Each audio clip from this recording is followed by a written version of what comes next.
안녕하세요. 오늘도 사연살롱을 찾아주셔서 감사합니다. 칠순을 몇 달 앞두고 자식들과 연을 끄는 아버지입니다. 부모가 돼서는 자식과 연 끄는 게 무슨 자랑이라고 사람들 앞에서 대놓고 떠드느냐 하시겠지만 오죽하면 그러겠습니까? 고슴도치도 쥐 새끼는 예쁘다 한다고 저도 제 자식이라면 끔찍할 정도로 아껴왔던 사람입니다.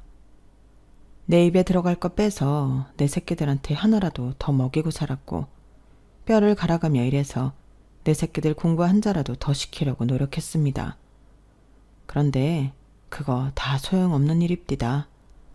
자식들이 머리 좀 크고 나니까 지들이 잘나서 잘된 줄 알지 부모 생각은 눈꼽만큼도 안 해요. 부모는 지들이 돈 달라면 주고 집 사달라면 사주고 땅 사달라면 땅도 퍼주는 호구인 줄 알더라니까요. 100번 양보해서 내 새끼 위한 거니까 해줄 수도 있다 칩시다. 그런데 그래도 지 애비가 오늘 내일 하는데 병원엔 코빼기도 안 보이고 유산 받을 생각만 하는 놈들을 언제까지 자식이라고 떠받들 수 있겠습니까? 아마 모르긴 해도 이 방송에 나가고 나면 자식놈들도 땅을 치고 후회할 겁니다. 하지만 그놈들도 알아야 해요. 버스 떠난 다음에 손 흔들어 봤자 소용없다는 걸요. 저는 밥 굶지 않고 사는 게 평생 소원일 정도로 찢어지게 가난한 집에서 태어났어요. 위로 형과 누나가 6이 있고 밑으로는 남동생이 하나 있었는데 6.25 전쟁 중에 큰형과 둘째 누나가 세상을 떠나서 내가 떠났을 땐 위로 4명만 남아 있었어요. 그러다 국민학교에 다니던 무렵 월남으로 파병 나갔던 셋째 형마저 전쟁터에서 세상을 떠나면서 8남매였던 우리 형제는 5남매가 되어버렸습니다. 자식을 앞서 보낸 부모님은 남은 자식들이라도 건사하려고 무진장 노력을 하셨지만 없는 살림에 아무리 발버둥 쳐도 나아질 기미가 안 보였어요. 할 수 있는 게 농사밖에 없는 깡촌에서 돈을 벌면 얼마나 벌 수 있었겠어요? 땅 한마지기 없이 남의 땅을 부쳐먹는 형편이니 밥은 제대로 먹고 살았겠습니까? 허구한 날 굶고 풀떼기나 뽑아먹는 실정이었죠. 그나마 둘째 형이 외지로 나가 돈을 벌기 시작하면서부터는 그래도 굶는 날보다 굶지 않는 날이 더 많아졌어요. 없는 집에서 맞이 대신 맏딸 노릇을 해야 했던 둘째 누나는 고생을 참 많이 했습니다. 돈에 팔려가다시피 동네에서 소문난 남봉꾼한테 시집을 갔는데 허구한 날 맞아서 얼굴에 멍이 가실 날이 없었거든요. 그래도 누나를 그렇게 때린 뒤에는 지도 미안한 건 알았는지 누나 손에 쌀이며 곡식을 지어주곤 친정에 다녀오라고 하더라고요. 눈탱이가 밤탱이가 되어가지곤 그래도 식구들 먹일 생각에 한 걸음의 집으로 달려오던 누나를 생각하면 아직도 가슴 한구석이 시려옵니다. 제가 고등학교 입학을 앞두고 집안 형편이 어려워 학업을 포기해야 했던 그때도 동생 공부를 시키겠다고 남편한테 통사정을 해서 등록금을 마련해줬는데 그때 누나 얼굴을 아직도 잊을 수가 없어요. 매형한테 얼마나 맞았는지 한쪽 눈이 떠지지 않을 정도로 보랏빛으로 퉁퉁 부어 있었거든요. 어린 나이에 학교를 다닐 수 있게 됐다는 기쁨도 잠시 그 꼴을 보고는 도저히 참을 수가 없더라고요. 그 길로 매형한테 달려가 우리 누나가 맞은 것 이상으로 정신없이 패버렸습니다. 그때 누나가 울면서 저를 말리더군요. 상철이 너 네가 뭔데 내 남편을 때려? 네가 깡패야? 건달이야? 한 번만 더 내 남편한테 손대봐. 이 사람 죽으면 그때 너 죽고 나 죽는 거야. 그래도 남편이라고 몸으로 막아서며 악을 쓰는 누나를 보니 정신이 확 들더군요. 내가 무슨 짓을 벌였는지 그제야 파악이 된 저는 그 길로 뛰쳐나와 서울로 도망쳤습니다. 주머니에 누나가 마련해준 등록금이 있던 탓에 서울로 가는 기차표도 사고 한동안 배는 곪지 않았지만 길을 가다 경찰만 보면 심장이 철렁 내려앉는 기분이었어요. 혹시라도 매형이 잘못된 건 아닌지 아니면 매형이 정신이 들자마자 경찰에 신고한 건 아닌지 걱정이 꼬리를 물고 이어져서는 하루도 마음 편할 날이 없었어요. 그 걱정에서 벗어날 수 있었던 건 그 후로 2년쯤 지나고였습니다. 당시 저는 남대문 시장에서 지게 나르는 일을 하고 있던 때였는데 서울로 수학여행을 온 친구 녀석을 우연히 만나지 않았겠습니까? 녀석 말로는 그때 그 일로 매형은 한동안 병원 신세를 져야 했고 사돈댁에선 깡패 새끼를 자식으로 둔 집구석이랑은 사돈 못한다며 저희 누나를 친정으로 보냈다더군요.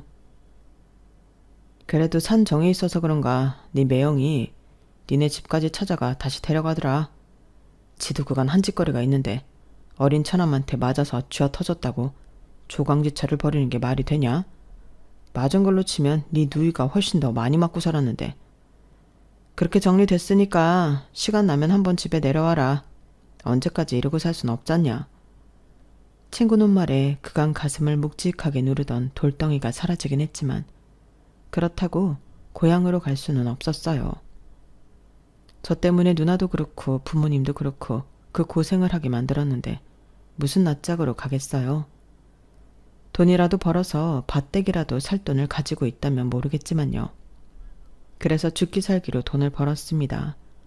지게 일도 하고 식당 배달 일도 하고 공사판에서 벽돌 나르는 일도 하면서 쉬는 날도 없이 일을 했어요.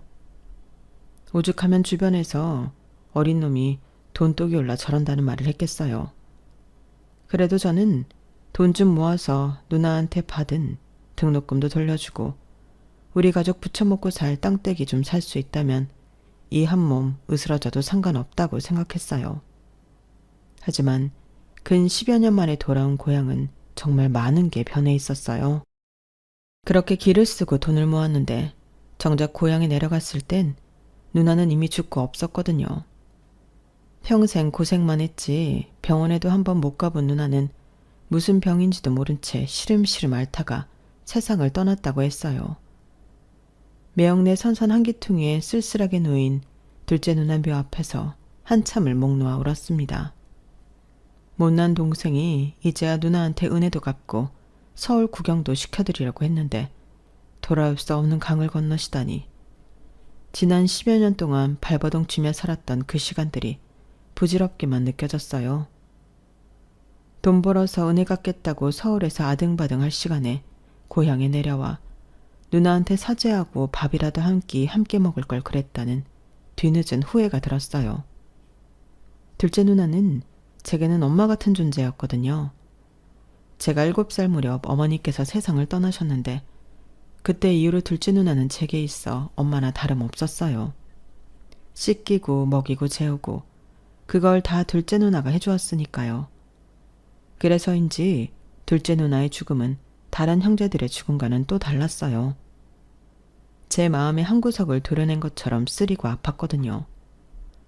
누나의 죽음 외에도 고향집은 많은 게 변해 있었어요. 제가 집을 나오던 당시에도 연세가 꽤 되셨던 아버지는 그 사이 더 연로해지셔서 허리가 굽어 거동이 불편하셨어요. 그런 아버지를 대신해 집안 가장 노릇을 하는 건 둘째 형이었어요. 외지에 나가 살다가 몇 해 전에 형수랑 고향으로 돌아왔다고 하더군요. 막내 여동생은 농사일을 도우며 집안 살림을 맡아 하고 있었어요. 그런데 다들 자기 자리를 지키고 살아가는 걸 보니 이상하게 서운한 마음이 들더라고요. 아마도 내 빈자리가 하나도 보이지 않아서 그랬나 봅니다. 고향에 다녀온 뒤 한동안 일이 손에 잡히지 않았어요. 살아가야 할 이유를 잃은 사람처럼 마음이 허공에 뜬 채로 도무지 마음을 잡을 수가 없었어요. 그때 저를 잡아준 건 제 아내였습니다. 아내는 제가 공장에서 일하던 시절 만난 사람인데 제가 속해 있던 미장팀이 밥을 대고 먹던 밥집 딸이었어요. 고향에 다녀온 뒤로 일도 손에 안 잡히고 사는 게 사는 것 같지 않던 시절이었는데 그때 아내를 처음 보고는 텅 빈 것 같던 마음이 채워지는 기분이었어요. 아침 일찍 팀원들이랑 밥을 먹으러 식당 문을 열면 벚꽃처럼 환하게 웃어주며 맞아주는 아내 모습에 가슴이 설렜었죠. 제 앞에는 계란 후라이도 더 부쳐다 주고 제국에는 고기도 훨씬 더 들어있어서 아내도 나와 같은 마음이라는 걸 알 수 있었어요. 식사를 마친 제게 수줍게 커피 믹스를 건네는 아내가 어찌나 예쁘던지 공사가 끝나고 다른 지역으로 옮겨야 해서 마지막으로 밥을 먹으러 가던 날 아내한테 사귀자고 했습니다. 내가 딴 건 몰라도 굶기지 않을 자신은 있어요. 난 내 식구는 절대 안 굶깁니다. 학벌도 없고 가진 것도 없지만 내 사람은 절대 눈에 눈물 안 붓고 살 자신도 있어요. 그쪽도 나한테 마음이 없는 건 아닌 것 같은데 나 한번 믿어봐요. 당장 살림 합치자는 게 아닙니다. 딱 3개월만 나랑 만나봐요. 그때 가서 이놈은 아니다 싶으면 내가 더는 안 조를게요. 어때요? 아내는 수줍어서 눈도 못 마주치면서도 내가 싫지 않은지 고개를 끄덕여 주었어요. 그렇게 아내랑 3개월 남짓 만나는 동안 지난 10년 동안보다 훨씬 더 서울에 대해 많이 알 수 있었어요. 지금은 사라지고 없는 옛 조선 총독부 건물에 있던 국립중앙박물관에도 가보고 지금은 옛 모습으로 복원됐으나 당시엔 동물원과 놀이시설이 있었던 창경원에도 가보고 서울의 상징이라고 할 수 있는 남산타워도 그때 처음 가봤어요. 서울 곳곳에 이렇게 멋진 곳이 많은 줄 그제야 처음 알았을 정도로 저는 그동안 돈 버는 데만 혈안이 돼서 살았던 거예요. 그러다 아내를 만나 사는 재미도 느끼고 열심히 번 돈을 함께 쓸 사람이 있다는 게 얼마나 행복한 건지 새삼 느낄 수 있었습니다. 처음 3개월만 만나달라고 했던 것과 달리 우리 부부는 사귄 지 3개월 만에 살림을 차렸어요. 지금이야 결혼식 한 번 하는데 수천에서 수억을 쓴다고 하지만 그때는 그런 게 어딨나요. 여유가 되면 예식장에서 하고 형편이 안 되면 그냥 혼인신고만 하고 사는 거죠. 게다가 장인 장모님이 실향민이라서 처가 쪽에 부를 식구들도 없었어요. 저희 쪽도 딱히 부를 친척이 없는 건 마찬가지였고요. 그래서 월세방 하나 구해서 신혼살림을 차렸습니다. 그 작은 방에 살면서 시골에서 막내 여동생이 올라오면 같이 지내고 고향 친구놈들이 찾아오면 며칠이고 집에 재워주곤 했으니 우리 집사람 성격이 참 무던한 사람인 거죠. 아내는 하루 종일 장인어른이 하시는 식당에서 일을 하고도 제가 일 끝날 시간이 되면 집으로 달려와 따뜻한 저녁상을 차려주고는 다시 가게로 일하러 가곤 했어요. 없는 살림이라 철마다 옷을 사입을 형편은 안 됐지만 아내가 옷이며 속옷이며 늘 깨끗하게 빨아서 뽀송뽀송하게 말려준 덕분에 삼성과 이병철 회장이 부럽지 않을 정도였어요. 솔직히 저는 태어나서 이렇게 극진한 대접을 받아본 적이 없었기 때문에 아내의 손길이 닿은 모든 게 다 고맙기 그지 없었습니다. 생활력도 있고 살림도 잘하는 아내는 결혼하고 이듬해 아들까지 제 품에 안겨주었습니다. 출산한 뒤에도 애 우는 소리에 제가 깰까봐 우는 애를 안고 집 앞 골목을 서성이던 아내 모습은 아직도 잊을 수가 없어요. 공사판에서 하루 종일 일하는 사람 잠이라도 편히 자야 하지 않겠냐며 자기는 신경 쓰지 말라고 하는데 이런 착한 아내를 어떻게 고생을 시킵니까? 업고 다녀도 모자랄 사람을요. 결혼 전에 고생 안 시키겠다고 약속을 했지만 그 마음을 다잡은 건 전적으로 아내 때문이었어요.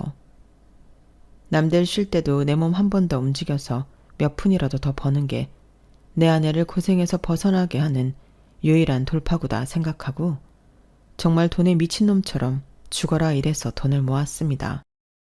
그런데 일당 받아오는 돈 모으는 것만으로는 가난을 면하기 힘들겠다는 생각이 들더라고요. 난 혼자 몸이 아니라 업체를 만들어 직원을 여럿 두고 일을 하면 훨씬 더 큰 공사도 딸 수 있고 그러면 버는 돈의 규모도 달라지니까요. 그렇게 시작한 사업은 미장일은 물론 중장비까지 영역을 넓혀서 15년 만에 작은 건설사로 발전했습니다. 비록 대기업 하청을 받아 공사를 하는 회사긴 했어도 한창 아파트 붐이 있었던 덕에 재미 좀 볼 수 있었어요. 그러다 90년대 후반이 되면서부터 시중에 자금이 말랐다는 걸 체감할 수 있었고 건설 쪽이 사양길에 접어들었다는 것도 어렴풋이 알 수 있었어요. 그래서 하던 사업을 적당한 업자한테 넘기고 앞으로 뭘 해먹고 살지 고민을 해보기로 했어요. 그동안 사업한다고 삼남매를 아내한테만 맡겨온 것도 미안하고 해서 한동안 여행도 좀 다녀볼 요량이었죠. 그동안 번 돈도 꽤 돼서 돈 걱정이 없으니 할 수 있는 결정이었어요. 그런데 회사를 팔고 반년도 안 돼서 나라에 큰 사건이 터진 겁니다.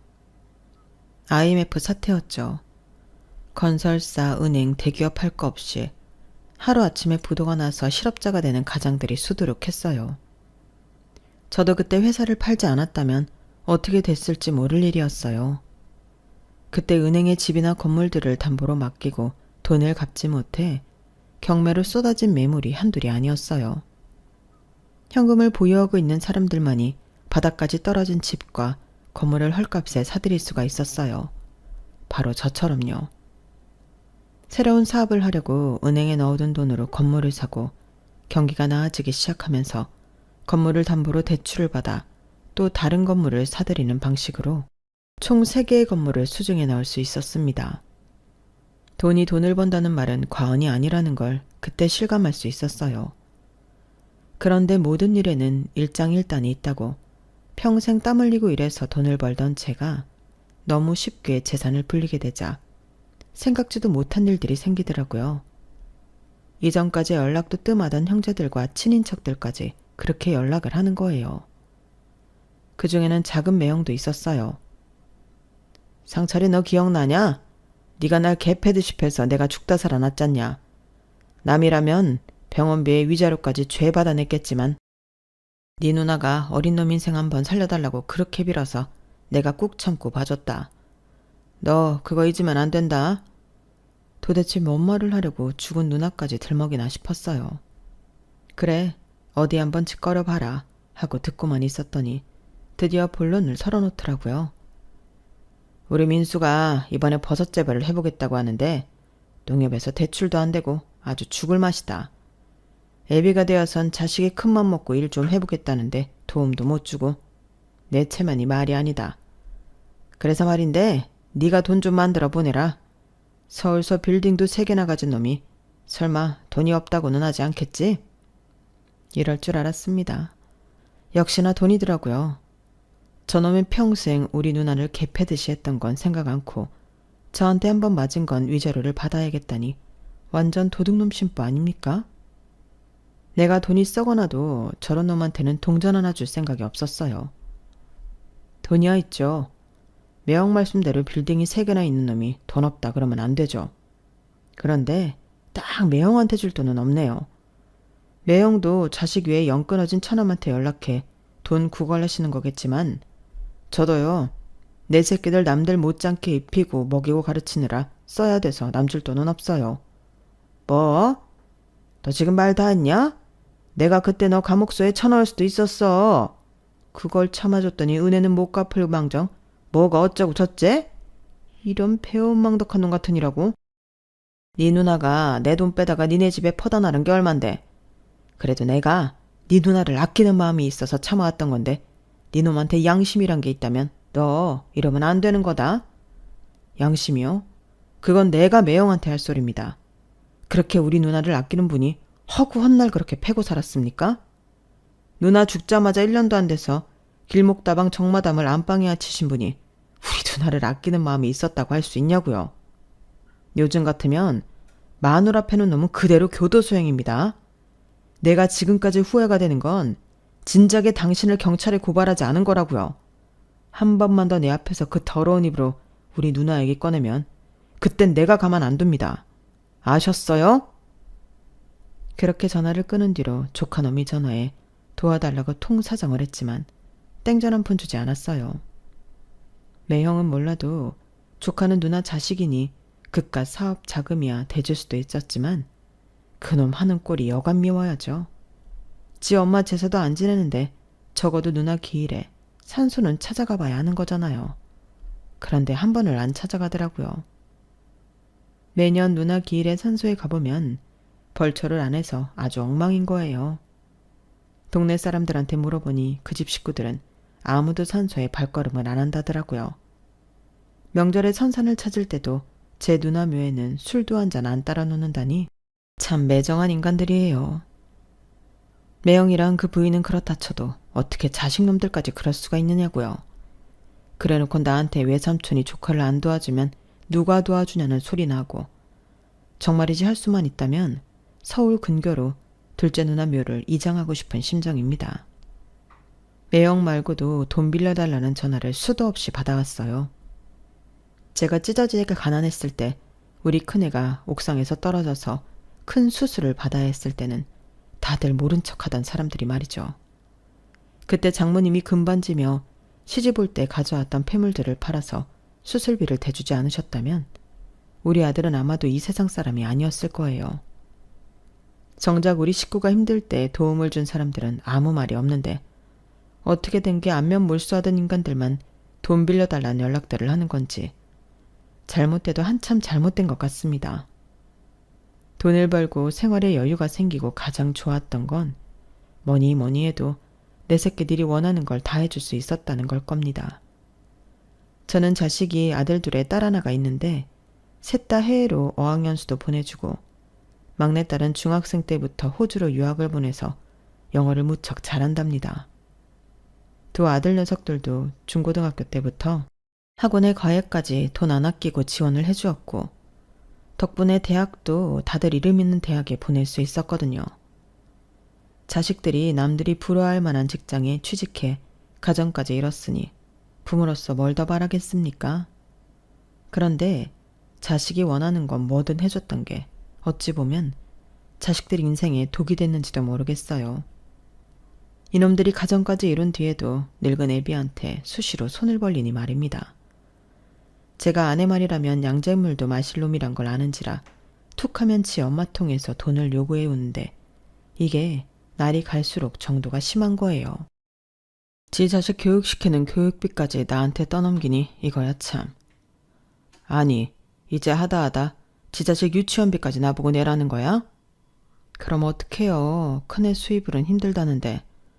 그러면 자기 형편대로 자식 교육을 해야지. 능력도 안 되는 놈이 무슨 영어 유치원을 보낸다고 다 늙은 애비한테 손을 벌려? 예은이 애미도 그래. 지 남편 벌이로 힘들면 지도 같이 벌 생각을 해야지. 결혼한 지가 언젠데 여직 집에서 놀면서 요가니 피타니 필라 머시기니 지 몸 만들 생각만 하고. 아니 지가 미스코리아 나갈 거야? 탤런트가 될 거야. 허튼 데 쓸 돈 아껴서 지 자식 공부시킬 생각은 안 하고 어쩜 그렇게 생각이 없나 몰라. 여보 그러지 말고 이번 한 번만 도와줘요. 요즘 애들은 다 다닌다는데 예은이 혼자만 영어 유치원 안 보내면 애가 얼마나 기가 죽겠어요. 당신은 손녀딸이 남들 앞에서 기죽고 있으면 보기 좋겠어요? 그러니 이번 한 번만 도와줍시다. 다 원참. 지들 결혼할 때 아파트 사줘, 임신했다고 태교여행 보내줘, 애 낳았다고 차 사줘. 이제 내 영어 유치원비까지 내놓으라니 이거말로 칼 안 든 강도가 따로 없구만. 에휴, 못난 놈들. 큰아들 녀석은 지 엄마를 시켜 지 딸님이 영어 유치원비까지 받아갔어요. 몇 달만 처음엔 도와달라는 놈이 1년이 넘도록 영어 유치원비 낼 날이 되면 지 엄마한테 문자를 보내서는 꼬박꼬박 받아가더라고요. 그래놓곤 철마다 가족여행으로 해외 곳곳을 다니는 걸 보니 속에서 천불이 났어요. 우리 부부는 정작 돈이 있어도 엄두가 안 나 해외여행 한번 못 가가는 처진데 말이죠. 큰놈이 이 모양이면 둘째는 좀 나아야 할 텐데 그놈은 한술 더 뜨는 놈이에요. 지 부모한테도 장사를 해먹는 놈이라니까요. 아빠, 요즘엔 연세 드신 분들도 다들 캠핑카 몰고 부부끼리 여행 다니신다니까요. 캠핑카 하나 있으면 호텔비도 안 들지. 차 타고 가다가 경치 좋은데 차 세워놓고 밥도 해먹으면 밥값도 안 들지. 이거 완전 남는 장사라니까요. 아버지가 타시다가 나중에 저한테 물려주시면 대대로 쓸 수 있다고요. 그러니까 이참에 아빠도 캠핑카 한 대 사세요. 제가 아는 형이 캠핑카 수입업을 하는데 기가 막힌 매물이 나왔거든요. 지금 그거 사시면 시중가보다 30% 싸게 살 수 있어요. 아빠는 중장비도 다룰 줄 아시는 분이니까 캠핑카 운전하는 건 일도 아니잖아요. 아빠가 운전하는 거 보면 엄마가 한눈에 반할걸요? 어때요? 사실 거죠? 하루가 멀다 하고 집에 찾아와 지 엄마랑 나한테 캠핑카 타령을 하는데 결국엔 아내가 하나 사자고 하는 바람에 덜컥 계약을 했지 뭡니까. 그런데 캠핑카를 사놓기가 무섭게 시험 운전을 한다느니 작동법을 익혀야 한다느니 하면서 지놈이 먼저 차를 끌고 다니더라고요. 지 가족들 태우고 평일이고 주말이고 할 거 없이 전국 팔도를 누비고 다니는데 정작 차주인 저는 캠핑카를 사고 1년이 다 되도록 운전석에도 한번 못 앉아봤습니다. 그런데 이놈이 언제부턴가 캠핑카가 흥미가 떨어졌는지 차고에 넣어두고 손도 안 대지 뭡니까? 그래서 모처럼 아내를 태우고 여행이나 가볼까 했더니 글쎄 차가 꼼짝을 안 하는 거예요. 아는 정비사한테 견적을 받아봤더니 엔진을 갈아야 한다는 거예요. 아니, 산지 1년도 안 됐는데 무슨 엔진을 갈아? 에이, 무슨 소리야. 이거 못해도 10년은 좋게 넘게 탄 것 같은데 겉만 멀쩡하지 속은 완전 늙은이야. 이런 걸 돈 주고 산 거야? 얼마나 줬는데? 아들놈이 신형이라고 했던 캠핑카는 겉만 번지르르한 중고였고 그나마도 아들놈이 엉망으로 타고 다닌 탓에 엔진이고 그 밖에 부품이 마모돼서 폐차를 해야 하는 상황이었어요. 알고 보니 둘째 놈이 지가 아는 중고상하고 짜고는 지 애비를 상대로 사기를 친 거였어요. 지 애비 돈을 수천만 원이나 꿀꺽하고도 용서를 빌기는커녕 뻔뻔하게 나오는 꼴을 보니 혈압이 올라서 사기로 고소를 하겠다고 으름장을 놨습니다. 그랬더니 뭐라는 줄 아십니까? 아빠, 아무리 그래도 그렇지 돈 몇천에 자식을 고소하겠다는 게 말이 돼요? 애초에 아빠가 형한테 하신 만큼 저한테도 신경 써주셨으면 제가 이런 짓까지 하겠습니까? 저도요, 이렇게까지 하고 싶진 않았다고요. 이놈아, 내가 뭘 네 형한테만 해줬다는 거냐? 너나 네 형이나 결혼할 때 똑같이 아파트 사주고 애 낳았을 땐 차도 똑같이 사줬는데 뭐가 부족하다고 그래? 참, 아빠, 아파트라고 다 같은 아파트입니까? 형은 강남에 있는 아파트 사주고 저는 강북에 있는 그지 같은 동네에 사주셨잖아요. 그게 지금 가격 차가 얼마나 나는 줄 아세요? 내가 아주 집사람 보기 미안할 정도라고요. 솔직히 이번에 아버지한테 사기친 돈 그거 다 해봐도 형네랑 우리 아파트 가격 차의 10분의 1도 안 돼요. 세상에 이런 놈이 어디 있습니까? 지 처가랑 가까운 지역에 집 구한다고 해서 은평구에 집을 사준 건데 이제 와서 집값 차이 난다고 지 애비한테 사기를 치는 놈이라니. 정말 남이 알까봐 창피할 정도였어요. 생각 같아선 이참에 콩밥 좀 먹여서 정신 좀 차리게 하고 싶었지만 아내가 하도 울고불고 통사정을 해서 참았습니다. 내가 자식 잘못 키운 죄다 생각하면서요. 그나마 딸아이는 어릴 때부터 해외로 유학을 보내놔서 그런지 지 오빠들이랑 다르게 독립적인 편이었어요. 대학을 졸업한 이후로 집에 손 한 번 벌린 적이 없었으니까요. 그래서 두 아들보다 딸애가 낫다 싶었는데 이게 아주 지 오빠들 찜쪄먹는 녀석이었지 뭡니까. 홍기가 찼는데도 결혼할 생각을 안 턴 딸이 하루는 집에 찾아와 그러는 겁니다. 아빠, 난 결혼할 생각 없으니까 오빠들 결혼할 때 준 거 지금 돈으로 주세요. 아파트랑 차, 애들 교육비 등등. 그동안 오빠들한테 들어간 돈 내가 엑셀로 정리해봤더니 이 정도가 나오더라고요. 거기에 화폐 가치 변동률까지 계산하면 딱 이 금액이에요. 너 지금 무슨 소리를 하는 거냐? 아니, 결혼을 해야 집을 사주든 차를 사주든 하는 거지. 결혼도 안 한 놈이 무슨 돈 타령이야? 아빠, 난 결혼 안 한다니까요. 돈만 있으면 충분히 즐기고 살 수 있는데 미쳤다고 결혼해서 남일 좋은 일 시켜요? 여자가 결혼하면 그날부터 인생 쭈그러드는 거라고요. 시댁 식구들한테 들볶이지. 출산하면 애까지 키워야 되지. 그럼 내 인생은 어디서 찾아요? 난요, 그렇게 사느니 차라리 혼자 늙어 죽을 거예요. 외로우면 연애를 하면 될 일이지. 뭐하러 결혼해서 내 인생을 진흙탕 속에 쳐박아요? 난 싫어요. 그러니까 돈 빨리 주세요. 독신으로 살겠다고 지 오빠들한테 해준 만큼 돈으로 받아간 딸애는 2년 뒤 배가 불러서 집에 찾아왔더라고요. 애 아빠는 말해줄 수 없다며 애는 자기 혼자 키울 생각이라고 애랑 살 집을 마련해달라나요? 거참, 당장 지낼 곳도 없다고 울고 짜는데 그걸 보고 어떻게 모른 척 하겠습니까? 딸아이 살 집이랑 산후조리원까지 다 내 돈으로 해줄 수밖에요. 그런데 남편도 없이 살겠다는 딸아이 때문에 정말 고생한 건 바로 제 아내였어요. 세상에 어느 부모가 미혼모로 살겠다는 딸을 두고 두 다리 뻗고 살 수 있겠습니까? 밤낮 없이 딸아이 집에 드나들면서 손주도 봐주고 딸아이 밥도 챙겨 먹이고 그러고도 유별난 딸아이 트집에 좋은 소리 한번 못 듣고 살았습니다. 애한테는 유기농 채소만 먹여라. 소고기는 한우만 먹여라. 이거 해라 저거 하지 마라. 상전도 이런 상전이 없었어요. 그렇게 딸자식 시집살이를 하던 아내는 6년 전 대장암으로 세상을 떠나고 말았습니다. 아내가 죽고 나자 한동안 살고 싶은 생각도 들지 않았어요.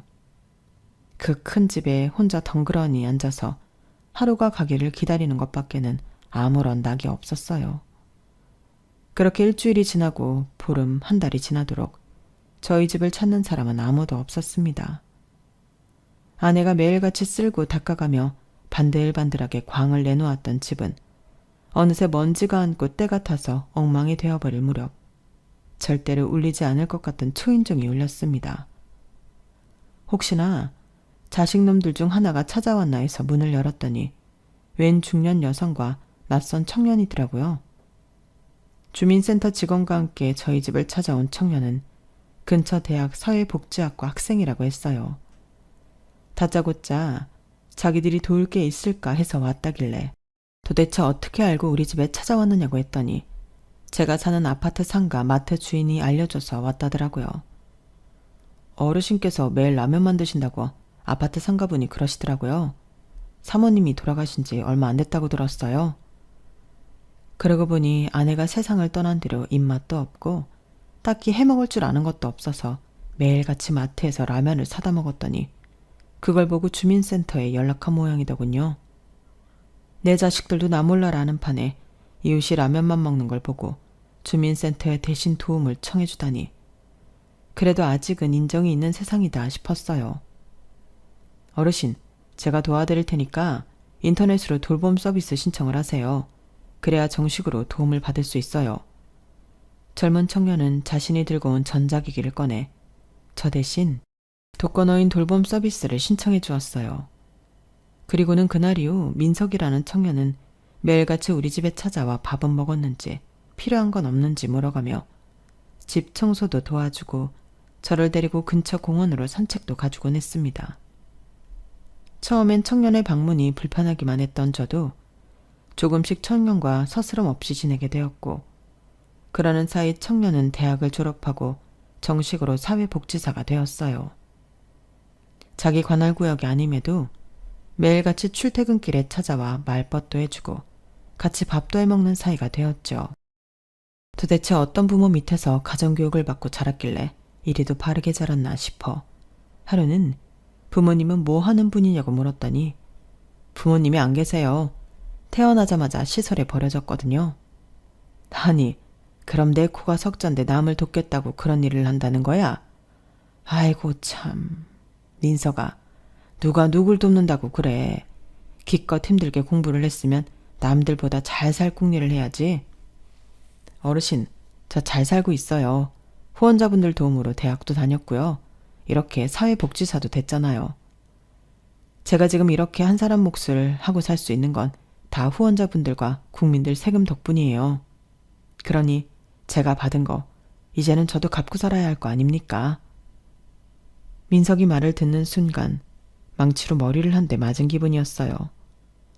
그동안 남들보다 잘 먹고 잘 입고 살겠다고 아등바등 돈을 모아왔던 제 자신이 부끄러울 정도였어요. 쥐뿔도 없이 서른을 바라보는 나이에 고시원에 살면서도 남들한테 받은 걸 갚을 수 있다고 좋아하는 민석이가 저보다 훨씬 어른스러워 보였습니다. 그래서 나도 이젠 좀 달라져야겠다는 생각을 했습니다. 먼저 민석이한테 고시원을 나와 우리 집에서 같이 살자고 했어요. 집도 크고 빈 방도 많은데 한 사람 더 들인다고 뭐가 달라지겠어요? 그렇게 민석이랑 한 집에 살면서 나도 사회를 위해 뭘 할 수 있는지 많은 생각을 했습니다. 부모 없이 자라는 아이들을 위해 시설에 기부도 하고 무료 급식소에 쌀도 보내고 학비가 부족한 애들을 위해 대학에 장학금도 보내줬습니다. 살면서 돈 쓰는 게 하나도 아깝지 않았던 건 그때가 처음이었어요. 그렇게 몇 년을 민석이랑 함께 살다가 녀석이 결혼을 하면서 다시 혼자가 되었습니다. 민석이가 결혼할 때 부모님을 대신해 내가 살 집이라도 해주겠다고 했더니 민석이도 그렇고 민석이 처도 그렇고 한사코 거절을 하더군요. 부창부수라고 아내도 자기랑 똑같은 사람을 얻어서는 부부가 아주 올곧게 자란 티가 났어요. 결혼한 뒤에도 민석이랑 민석이 처가 수시로 집에 드나들며 반찬도 해다 나르고 딸아이를 출산한 뒤에는 늙은이 척척할까봐 애도 데리고 와서 재롱도 보여주고 했어요. 내 피가 섞인 자식은 아니었지만 친자식들보다 더 자식 같은 존재가 되었죠.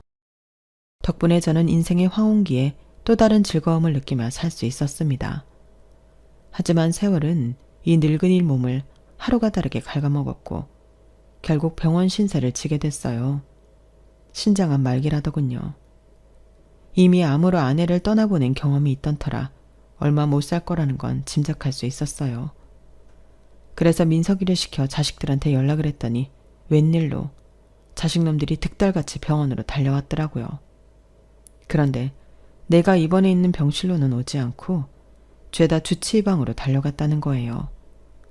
애비 병세가 어떤지 알아야 하니 그런 걸 거라고 생각하고 자식놈들을 기다리고 있었는데 아무리 시간이 지나도 한 놈도 코빼기를 보이지 않지 뭡니까? 그때 쎄한 기분이 들면서 이놈들이 뭔 생각을 하는지 알 수 있었습니다.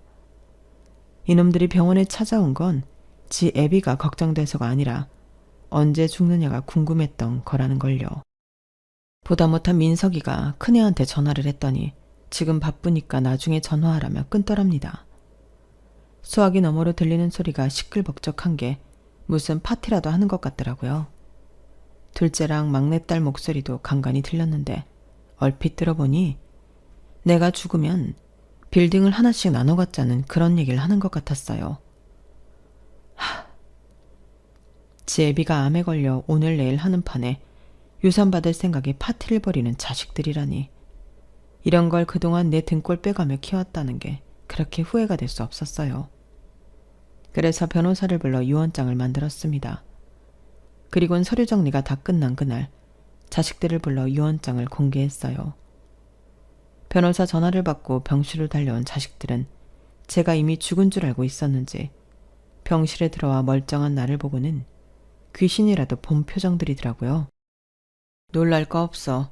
죽기 전에 내 손으로 유산 정리하고 싶어서 부른 거니까. 다들 정신 사나우니까 문과에 서 있지 말고 들어왔으면 앉아라. 그렇게 자식들을 한자리에 앉혀놓고 변호사를 시켜 유언장을 낭독하게 했습니다. 결론적으로 제가 가진 빌딩 중 2개는 팔아 재단을 만들고 그 재단은 민석이가 관리하게 했습니다. 민석이가 자랐던 것 같은 보육시설에 후원을 하고 부모 없는 애들이 자립할 수 있게 도움도 주고 학비도 대주는 일을 하라고요. 그리고 남은 빌딩 하나는 제가 입원해 있는 병원에 기부하기로 했습니다. 수술비가 없어서 고생하는 환우들한테 수술비도 대주고 의료보험이 적용 안 되는 고가의 약이 필요한 환자들한테는 약값도 대신 대주라고요. 그리고 제가 살던 아파트는 민석이 앞으로 해주었습니다. 세금은 건물 2개 판돈에서 떼어 이미 납부한 상태고요. 여기까지 발표를 하자 자식놈들이 득달같이 달려들더군요. 아버지, 지금 뭐 하시는 거예요? 자식이 3이나 있는데 그 많은 재산을 죄다 남한테 준다고요? 그럼 우리는요? 아버지 자식인 우리는 뭘 가지란 거냐고요? 병말이 맞아요. 어떻게 아버지가 우리한테 이러실 수가 있어요? 피도 안 섞인 저 인간한테는 재단도 맡기고 집도 주면서 왜 우리한테는 10원 한 장 안 주냐고요. 이건 무효예요. 절대 받아들일 수 없다고요. 오빠들 진정해. 법적으로 우리가 받을 수 있는 금액이 있으니까. 아빠가 이렇게 나오면 우리가 소송을 걸어서라도 받아내자고. 막내딸은 지 오빠들보다 이성적으로 나왔어요. 하지만 이어진 변호사의 말에 지 오빠들처럼 미쳐 날뛰기 시작하더군요. 그동안 아버님으로부터 증여받은 아파트, 차, 그 밖에 거액 현금들을 따져볼 때 소송을 하셔도 딱히 받으실 금액이 없으실 겁니다. 특히 따님은 2 오빠들보다 2배는 더 가져가셨기 때문에 더더욱 그렇죠. 다른 로펌을 찾아가 상담을 하셔도 마찬가지일 겁니다. 변호사의 말에 자식들과 며느리들은 하늘이 무너진 것처럼 망연자실한 표정이었어요. 막내딸은 방방 뛰며 울고불고 난리였고요. 그동안 내가 니들한테 너무 많은 걸 줬어. 그러지 말아야 했는데 말이다. 늘 받고만 살다 보니 니들은 받은 거에 대해 고마워하는 마음도 없잖니. 이 예비가 마지막 하는 길에 내 자식들한테 그동안 못했던 참교육을 하려는 거니까 그렇게들 알고 돌아가거라. 그리고 똑똑히 들어라. 부모는 니들이 필요할 때마다 돈을 꺼내 쓸 수 있는 지갑이 아니란다. 부모 자식 간에도 주고받는 게 있어야 하는데 니들은 나한테서 받아가기만 했지 가져온 게 하나도 없어. 그러니 이참에 니들이 어떻게 살았는지 반성하고 니들 자식들한테는 제대로 된 부모가 될 수 있도록 해라. 얘기 끝났으니 다들 나가봐. 피곤해서 자야겠다. 한바탕 난리를 치고 난 뒤 자식들은 개별적으로 민석이한테 연락해 재단이랑 집을 내놓으라고 어르고 달래고 협박까지 했던 모양입니다. 그래서 변호사를 시켜 자식들한테 경고를 했습니다. 한 번만 더 민석이한테 연락해 협박하면 그동안 증여해준 재산도 회수하겠다고 말이죠. 그제야 자식놈들은 잠잠해질 수 있었어요. 저는 여전히 암투병 중이고 언제 세상을 뜰지 알 수 없습니다. 하지만 그래도 죽기 전에 내가 할 수 있는 일을 처리한 것 같아서 시원하기도 하고 한편으로는 마음이 무겁기도 합니다. 내 자식들은 내가 잘못 키운 탓이니 누굴 탓하겠습니까? 부디 여러분은 내 자식이 예쁘다고 내 새끼 입에만 맞는 걸 넣어주지 마시고 옆에 있는 친구들과 나눠 먹을 줄 아는 아이가 되도록 교육하시기 바랍니다. 안 그러면 저처럼 늙어서 후회하게 될지 모르니까요. 지금까지 제 사연을 들어주셔서 감사합니다. 다들 건강하시고 행복하십시오. 여러분, 사연 댓글에 응원과 현명한 조언 부탁드려요. 좋아요와 구독은 저에게 큰 힘이 됩니다. 오늘도 좋은 일 가득하세요.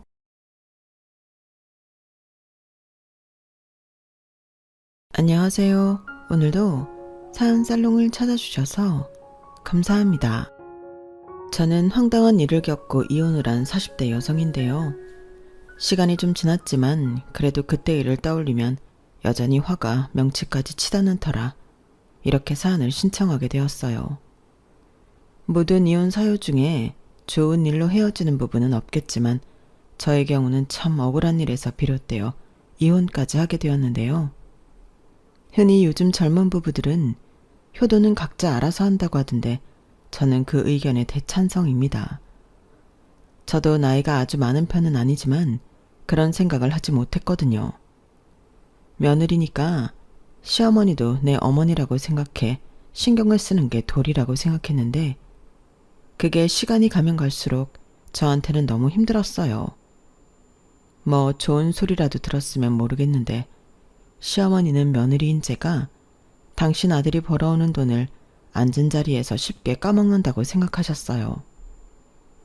그러니 저에게 돌아오는 건 불만과 잔소리뿐이었는데 정말로 남편이 돈이라도 잘 벌어왔다면 이런 사연 쓰지도 않았습니다.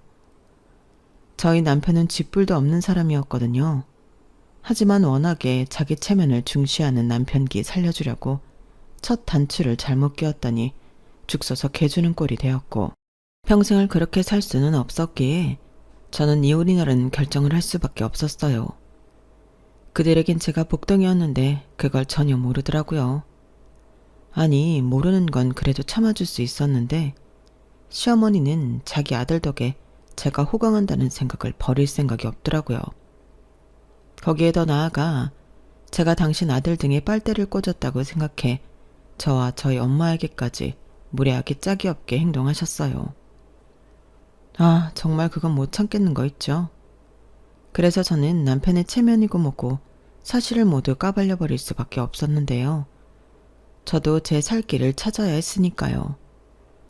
아니, 돈은 제가 다 벌고 실상은 제가 아니라 남편이 제 등에 빨대를 꽂고 지냈는데 남편은 자기 엄마가 대단한 착각을 하고 저를 함부로 대한다는 걸 다 알면서도 자기 체면 때문에 그걸 모른 척하려 했어요. 그런 걸 보니 더는 참을 수 없었죠. 그렇게 모든 사실을 까발려 놓으니 부부 사이는 물론이고 저의 결혼은 결국 파국으로 치닫을 수밖에 없었는데 지금부터 그 이야기를 시작해볼까 합니다. 우선 제 이야기를 간략히 해보자면 저희 엄마는 제가 어릴 때 이혼하셨어요. 그리고 홀로 보험 일을 하시며 저를 키우셨는데 경제적으로는 많이 어려운 생활을 했죠. 엄마가 지금도 보험 일을 하고 계시지만 그때는 보험 일이라는 게 결코 큰 돈을 버는 일이 아니었거든요. 게다가 저는 환경 때문인지 원래 기질이 그런지 또래보다 금방 철이 들었는데 어린 마음에 인간이 살면서 돈이 정말 중요하다는 생각을 많이 했어요. 돈이 있으면 엄마가 남들한테 아쉬운 소리도 하지 않아도 되고 저 역시 하고 싶은 것, 갖고 싶은 것들을 고민 없이 살 수 있을 것만 같았는데 그래서 저는 일찍이 대학이 아닌 사회인이 되어 빨리 돈을 벌고 싶었죠. 그래서 학교 다니면서 다른 친구들은 자신의 진로 고민을 할 때 저는 뭘 해야 돈을 많이 벌 수 있을까 그 고민을 했어요. 그리고 고민에 고민을 거듭한 결과 저는 제가 좋아하는 일로 돈을 많이 벌고 싶다는 꿈을 꾸게 되었는데요. 그렇게 나는 뭘 좋아하나 내 자신을 들여다보니 저는 어릴 때부터 옷도 좋아하고 꾸미는 것도 좋아하는 여자아이였어요. 그래서 20살부터 주로 옷가게에서 일을 하게 되었죠. 나중에 나도 이런 가게를 차려 사장님이 될 거라는 생각에 뭐 하나 허투루 넘기지 않았죠. 사장님들은 그런 저를 야무지다 일머리가 있다며 좋아해 주시더라고요. 그러니 제가 뭘 물어보면 친절하게 알려주셨고 그렇게 남의 가게 일을 하며 저는 많은 공부를 할 수 있었어요. 게다가 마지막에 일을 했던 가게 사장님은 제가 옷가게 일을 하고 싶어 한다는 걸 아시고 저를 데리고 도매상가를 돌기도 하셨는데요. 그때마다 감사하게도 사장님은 제 조카예요. 나중에 자기 가게 차린다고 이렇게 열심히 저를 쫓아다니네요. 사장님, 다음에 제 조카가 혼자 오더라도 잘해주셔야 해요. 제가 제 딸만큼 아끼는 조카거든요. 너 빨리 정중하게 인사드려. 여기 바닥은 다 여기 있는 사장님 손바닥이거든. 너 이모 얼굴 똥칠하지 말고 잘해라. 사장님, 다음엔 제가 저 말고 우리 조카만 보낼 테니까 잘 부탁드려요. 오늘 보니까 머리가 너무 예쁘게 잘 말렸다. 이렇게 저를 자연스럽게 도매 사장님들에게 소개해 주셨는데 저는 그 덕을 엄청 크게 봤어요. 지금까지도 도매 사장님들은 저를 사장님의 친조카를 알고 계신데 그때 사장님이 인맥을 소개해 주지 않았다면 제가 하나하나 그 텃세를 뚫고 자리 잡기까지 힘들었을 거라 생각합니다. 그래서 지금까지도 저는 사장님과의 인연을 소중하게 여기며 명절이나 스승의 날 같은 때 선물도 하고 식사 대접도 하고 있는데요. 사장님은 그때 제가 당신 젊었을 때 모습 같아서 도와주고 싶었다고 하셨어요. 그러고 보니 제가 일하는 데 있어 인복은 좋은 편이었어요. 그렇게 매일을 열심히 치열하게 살다 보니 저는 30대가 되기 전에 제 가게를 가질 수 있게 되었어요. 솔직히 목이 아주 좋고 평수가 있는 곳은 아니었지만 그 돈을 모으기까지 속된 말로 먹을 것 안 먹고 입을 것 안 입고 돈을 모았어요. 남들 눈에 제가 궁상맞게 보였을지도 모르겠지만 저에겐 꿈과 목표가 있었기에 그 시간이 힘들지 않았어요. 오히려 하루하루 제가 바라는 꿈에 가까워지고 있다 생각해 늘 신이 났었는데요. 그렇게 마련한 제 가게이다 보니 저는 너무 행복했어요. 남들이 볼 때는 코딱지만한 보세 옷가게일지 모르지만 저에겐 전부였고 천국이었죠. 거기에 쇼핑몰이라고 하기엔 조금 민망하고 온라인 스토어를 통해 인터넷 판매도 하기 시작했는데 저는 그간의 경험을 살려 질 좋은 옷을 합리적인 가격에 팔고 싶었죠. 사실 이 일을 하다 보니 세상엔 다 팔지도 못하고 폐기하는 옷이 엄청 많더라고요. 유행도 너무 잘 타고 또 한철 입고 끝이라는 나쁜 말로 싸구려 옷들도 대충 만드는 곳도 많았는데 저는 그런 옷을 팔고 싶지 않았어요. 이미 다른 곳에서 그런 옷들을 많이 팔고 있었으니 저는 좀 차별화를 두고 싶었죠. 디자인만 어필해 비싸게 옷을 팔아봤자 질이 떨어지면 그 옷도 낭비고 그 옷을 사간 고객도 다른 옷을 재구매하러 오지 않을 거라 생각했어요. 저는 어쩌면 시간이 많이 걸릴지 몰라도 저희 가게의 진가를 알아봐주는 단골이 많은 가게로 성장시키고 싶었어요. 그래서 오프라인에만 매달릴 수 없다는 생각을 개업 초창기 때부터 했는데 그렇게 6, 7년 정도 꾸준히 노력하니 서서히 저의 바람은 현실이 되었어요. 거기에 저도 블로그 및 라이브 쇼핑 같은 미디어 홍보를 꾸준히 하려 노력했는데 일부러 제 가게를 찾아와 주는 손님도 많으셨죠. 그렇게 장사를 하다 보니 온오프라인 순수익이 어지간한 대기업 다니는 사람 연봉만큼은 거뜬히 가져갈 수 있게 되었는데요. 그때가 돈 버는 재미도 있고 더 가게를 발전시키고 싶은 마음에 누굴 만날 생각은 아예 하지도 못했답니다. 그러다 어느 정도 가게가 운영 시스템이 안정화되면서 비로소 여유라는 게 생겼는데요. 제 여유는 통장에 잔고와 같더라고요. 통장에 어느 정도 돈이 쌓이니 이젠 좀 나도 새 삶을 돌아봐도 되지 않을까 그런 생각을 하게 되더라고요. 그리고 남편도 그런 시점에서 만나게 되었는데요. 남편은 당시 친하게 지내던 친구의 아는 오빠였어요. 성민 오빠, 오빠가 백화점은 웬일이야? 여자친구 선물 사려고 왔어? 여자친구는 무슨, 너 또 사치 부리려고 백화점 왔냐? 뭐래, 내가 무슨 사치를 부린다고. 딱 보면 몰라? 친구 만나러 왔잖아. 농담이지, 왜 이렇게 발끈해? 너도 나 솔로인 거 알면서 장난쳤잖아. 오빠가 설마 너를 정말 그렇게 생각하겠냐? 오빠 그런 사람 아니거든. 몰라, 그냥 반가워서 장난 좀 친 건데 친구 앞에서 사람 민망하게. 미안. 오빠가 그건 생각이 짧았다. 안녕하세요. 저 민주 아는 오빠인데요. 제가 장난친 거지 민주 그런 애 아니에요. 아, 네, 저도 알아요. 고등학교 때부터 친구인데 당연히 알죠. 와, 그렇구나. 고등학교 때부터 친구면 엄청 오래된 사이네요. 오빠, 내가 전에 옷가게 엄청 잘 된다고 했던 친구 있지? 그게 얘야. 아, 그 친구? 와, 듣기만 했는데 실제로 보니까 더 멋쟁이시네요. 그럼 내 친구가 학교 다닐 때부터도 센스가 남달랐어요. 같은 교복을 입는데 얘가 입는 교복은 뭔가 다르더라고. 정아, 너도 인사해. 여기는 개인 사업하는 성민이 오빠야. 안녕하세요. 네, 이렇게 만나게 돼서 반갑습니다. 근데 진주 오빠는 왜 혼자 백화점에 왔어? 선물? 다음 주가 엄마 생신이신데 도통 뭘 사야 할지 모르겠네. 옷을 좀 사드리고 싶은데 내 눈에는 다 똑같아 보인다. 엄마가 다음 달에 친구들이랑 여행 가시거든. 그때 입을 옷이 없다고 해서 무작정 백화점에 오긴 했는데 도통 모르겠어. 정말? 정아야, 그럼 네가 오빠 좀 도와줘. 아무래도 옷가게 사장님이 보는 눈이 더 좋겠지? 내가? 그럼 저는 너무 고맙죠. 초면이지만 제가 부탁 좀 드려도 될까요? 대신 맛있는 거 사드릴게요. 와, 정말? 비싼 거 먹어도 돼? 민주 너 말고 정아씨 사드린다고. 치, 정아 내 친구거든? 내 친구 아니었으면 오빠가 정아한테 어떻게 그런 부탁을 해. 그러지 말고 나도 껴줘. 정아야, 너 실력 발휘 좀 제대로 해봐. 우리 오늘 진짜 맛있는 거 얻어먹자. 저 오빠 능력 있어. 그래도 백화점에 직원이 얼마나 많은데 내가 도움이 될까?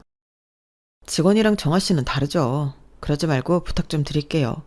저희 엄마가 옷 보는 눈이 좀 깐깐하시거든요. 디자인도 보고 옷감 질도 보고 브랜드도 보는데 제가 아는 게 없어서요. 아, 그러시구나. 어머님이 멋쟁이신가 봐요. 좀 그런 편이시죠. 그래서 선물해드리고 욕먹은 날도 많아요. 좋은 아드님이세요. 그래도 꾸준히 선물을 해드리는 걸 보면. 그럼 제가 도움이 될지는 모르겠지만 한번 같이 봐드릴까요? 저는 그날 본인은 아니었지만 우연히 만난 남편을 위해 미래의 제 시어머니가 되실 분인 줄도 모르고 정성스럽게 옷을 골랐어요. 그리고 상의 하의 모자까지 해서 160만 원 정도 나왔는데 남편은 그 액수를 보면서 비싸네 어쩌네 말도 하지 않고 시원시원하게 쓰더군요. 솔직히 남자들 여자 옷값이 그렇게 비싼 건 좋아하지 않는다고 생각했는데 남편의 그런 모습은 저에게 좀 신선했어요. 오히려 저와 제 친구에게 보다가 마음에 드는 거 있으면 말해. 내가 많이는 못 사줘도 하나씩은 사줄게. 라고까지 했는데 친구는 좋아서 자기 옷을 고르기 바쁘더라고요. 하지만 저는 이게 업이기도 하고 처음 본 남자한테 그런 호의는 받고 싶지 않아 거절했는데요. 그게 저는 우리의 처음이자 마지막이라고 생각했어요. 지금도 그때를 떠올리면 당시 제가 남편에게 이성적인 호기심이나 호감은 별로 없었던 것 같은데 친구는 연신 자기 아는 오빠가 돈도 잘 벌고 주변 사람들도 잘 챙긴다고 입에 침이 마르도록 칭찬을 하기 바빴어요. 그렇게 저는 처음 본 제 미래의 남편과 프렌치 레스토랑에서 비싼 밥도 얻어먹고 와인 탓인지 기분이 한층 들떠서 집에 돌아왔죠. 그때 당시는 모르겠더니 헤어진 이후 그 남자가 사람이 괜찮았다, 멋있었다, 그런 생각을 하게 되었어요.